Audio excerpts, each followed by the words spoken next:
vidéo de chez Technipool. Là, on va parler du régulateur de pH. On veut dans un bassin avoir un pH entre 7,2 et 7,4. Pour cela, on a une sonde qui analyse l'eau du bassin. Elle donne l'information à notre régulateur de pH. Lui, quand il voit que votre pH est trop bas, il va se mettre à fonctionner afin de prendre du pH- dans le bidon. De ça, il prend le pH, il monte jusqu'à la petite pompe péristatique qui, elle, après, va l'injecter directement à votre injection de pH.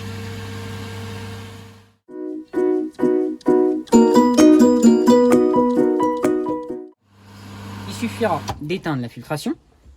Ensuite, on va au niveau de notre sonde. On fait bien attention, c'est très fragile. On tient bien la partie noire. C'est la partie bleue qui se dévisse. Du coup, on desserre la partie bleue et on tient bien la partie noire. Parce que c'est un filament à l'intérieur. Et si on torsade le fil, on risque d'esquinter notre sonde. Hop, voilà notre sonde, comment elle se présente. Bien faire attention, c'est très fragile. Pour le calibrage, on a démonté notre sonde. On va aller intervenir au niveau de l'appareil en appuyant sur Cal Enter. Cal comme calibrage. Et vous allez voir apparaître sur l'écran, il y avait écrit calibrage. Là, ce qu'elle fait, elle nous demande du pH 7 et de réappuyer sur Cal. Il va falloir prendre la solution tampon 7, insérer la sonde dans la solution 7 et ensuite je rappuie sur Cal. Un chargement va s'effectuer qui va durer plusieurs secondes. On va rappuyer sur Cal une fois et vous voyez, elle nous demande maintenant du pH 4 et de presser sur Cal.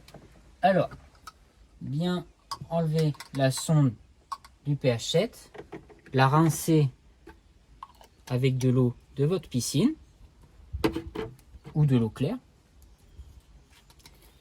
et ensuite la mettre dans la solution tampon 4.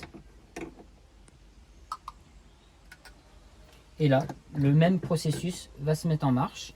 On va appuyer sur Cal, ça va se mettre à charger.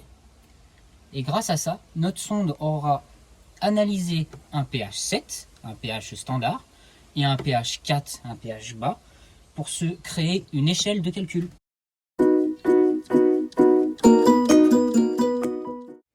Première alerte, filtration.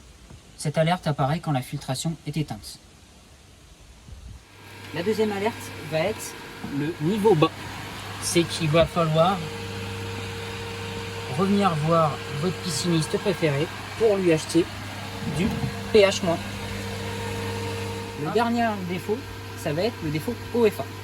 Le défaut OFA, il va apparaître quand l'appareil aura considéré qu'il aura trop travaillé.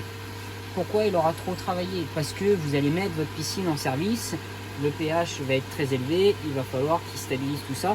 Donc il va travailler plus de 75% de son temps, soit plus de 4 heures. Et il va considérer que c'est un défaut et il va vous mettre stop OFA. Pour effacer ce défaut, c'est simple. Il suffira d'appuyer sur Cal, qui est là. Ça éteindra le défaut stop OFA.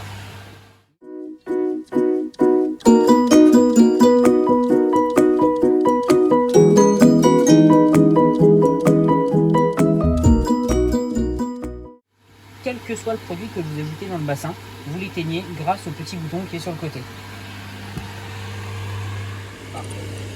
Position en haut, il est allumé. Position en bas, il est éteint.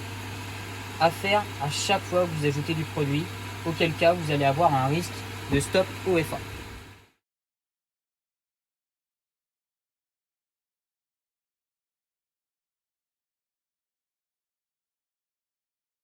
Voilà, j'espère que cette petite vidéo vous a bien aidé à utiliser votre piscine ainsi que votre local technique. Et je vous dis à bientôt chez Technipool.